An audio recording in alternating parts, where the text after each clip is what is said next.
Buying houses and renting them out is a concept that a lot of people know about, but not everybody realizes the ins and outs of what it takes to actually do this. My name is Jack, and when I was 21, I went on a pretty expensive journey to discover how the rich and the wealthy built property portfolios and built buy-to-let investment portfolios that generated them endless amounts of income and insane amounts of wealth. Now, before you can get there, you need to start here. So in this video, I'm going to explain the fundamentals of buying your first buy-to-let.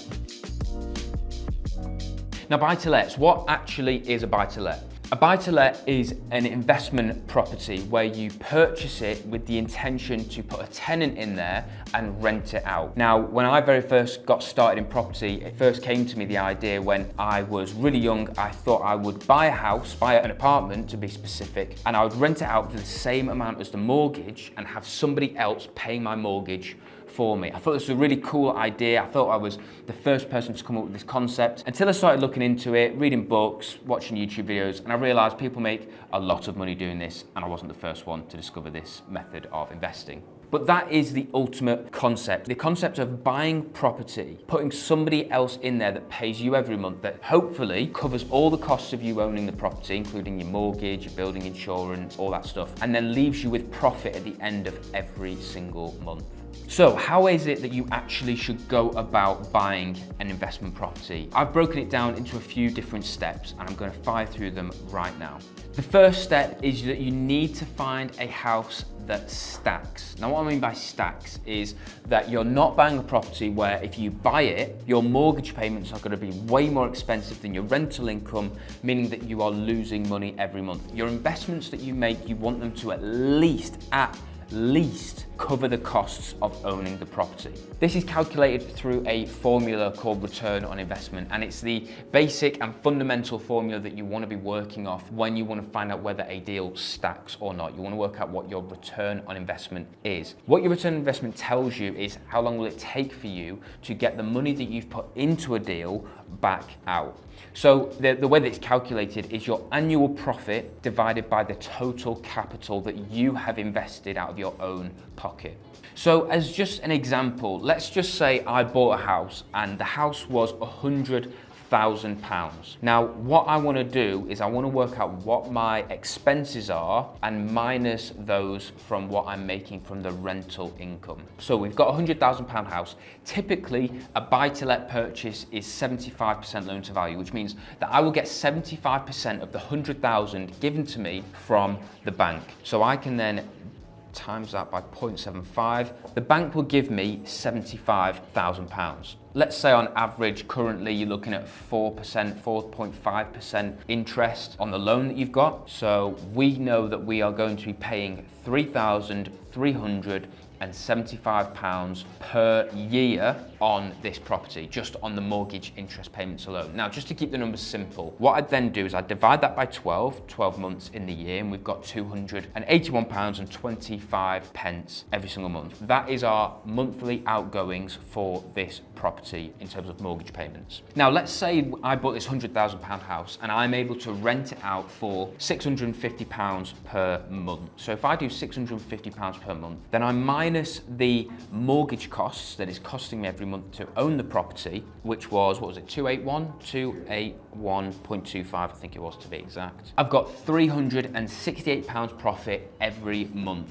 by owning this property. So in my pocket, I will get £368 a month. Now, those are the main costs that you want to consider. There's also extra little costs that you want to consider, like management fees and building insurance. But right now, just to keep it really simple, that's how much we will make in profit every single month. So if I times that by 12, that gives us our annual profit. Okay, so our annual profit, £4,425. Now, we got a loan from the bank, and the loan from the bank was £75,000, which means we've had to put in £25,000 of our own capital. Now, let's factor in another £3,000 for the stamp duty, as we're also going to be paying that, and an extra £1,000 for legal fees, another £1,000 for mortgage broker fees. So let's just say we're all in at £30,000. Probably going to be less, but let's just say £30,000. What I then do is I divide the the annual profit, like I said, by the amount of capital that I've invested into the deal, which is £30,000. Okay, and that tells me, and then you times that by 100, that tells me that the return on investment on that deal would be 14.75%.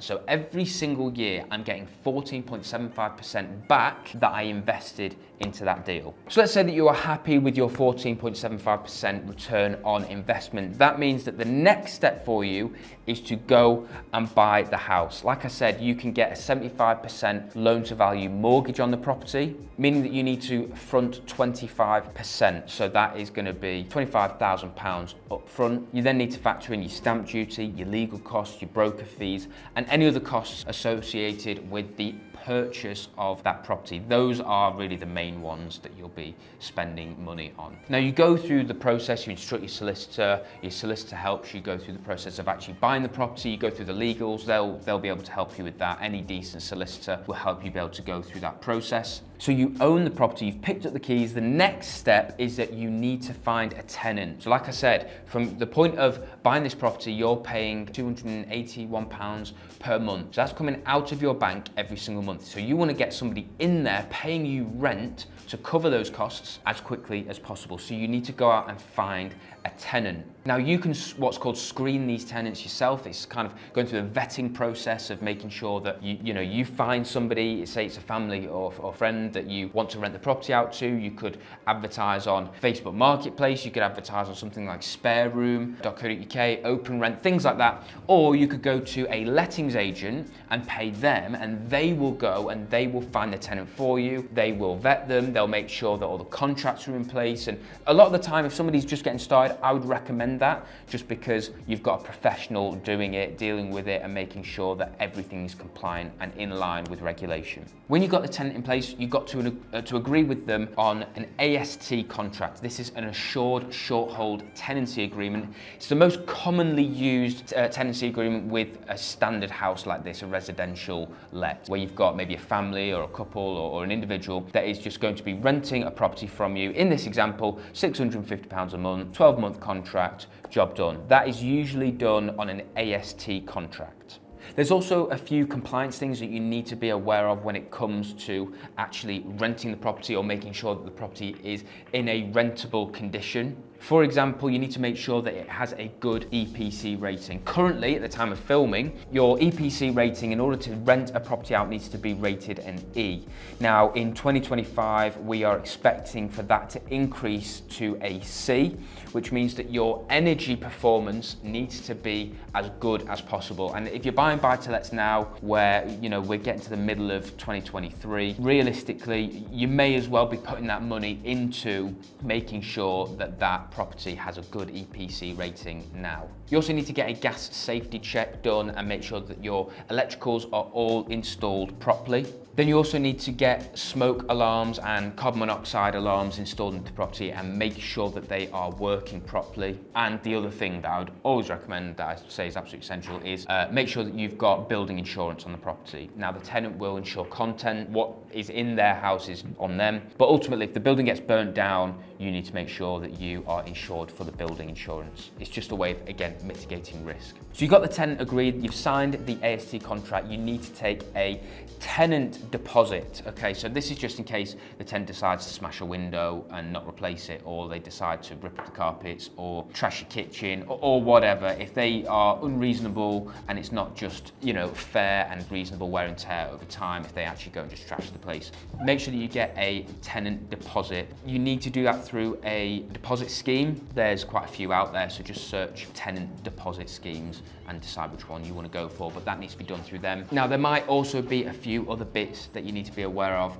as a buy-to-let landlord. Those are the main ones, but depending on your situation, there might be a couple of other bits. So just check the government website for your requirements as a landlord. Now, once the tenants are in place, you can manage those yourself. It will help you save costs. But another solution, if you wanted to be a bit more hands-off with it, you can get a lettings agent to manage that property for you. So they will keep an eye on the tenant, do regular checks, do inventory checks, all that stuff as part of a management fee. They usually will charge about 8 to 10%. So they will collect the rent from the tenant, take off their 8 to 10% or 12%, whatever it is, and they will give you the rest. Now, once that's all in place, you can then sit back and enjoy the rental income every single month, year on year. Obviously, you may have to go through recycling tenants. If tenants move out, you need to get a new tenant in place, but you can enjoy the rental income and enjoy your 14, 15% return on your investment. It means that your money's moving. It means that your money's making you more money. Ultimately, buy-to-let investing is a fantastic way to safely invest into cash flowing assets, but also assets that are going to appreciate over time. My great-grandparents bought their house for about 300 quid. My grandparents bought theirs for about 3 grand. We're now talking about hundreds of thousands of pounds now. So properties over time will go up in value. So not only will you get cash flow every single month, but in 10 years time, 20 years time, your property may have doubled in value, and that increase in value is all yours. So when you come to sell it, you get that big lump of cash at the end. So, you know, buy-to-let investing is a great way to invest your money. As I say, it keeps your money moving and it puts it into assets that are growing in value over time. Now, if you're not in a position to start buying buy-to-lets just yet, maybe you want to start building up your capital. I did that myself through buying and selling property, but also something called deal sourcing or deal packaging, where I would go out, I would find these deals for investors, I would find those investors as well, partner the deal with the investor, and then take a fee, almost like an estate agent, but on behalf of the buyer. I was able to build a business around this, generate so much capital that will now enable me to go and invest in these properties for myself. Now, if you want to learn how to do that, I'm running a training day for a handful of people just to teach them how to start and launch their deal packaging business. If that's something you're interested in, click the link in the description and there's more information on our website if that is of interest. If not, just make sure you hit the subscribe button if you've enjoyed the video, and make sure that you check out this video here for more content that I think you might like.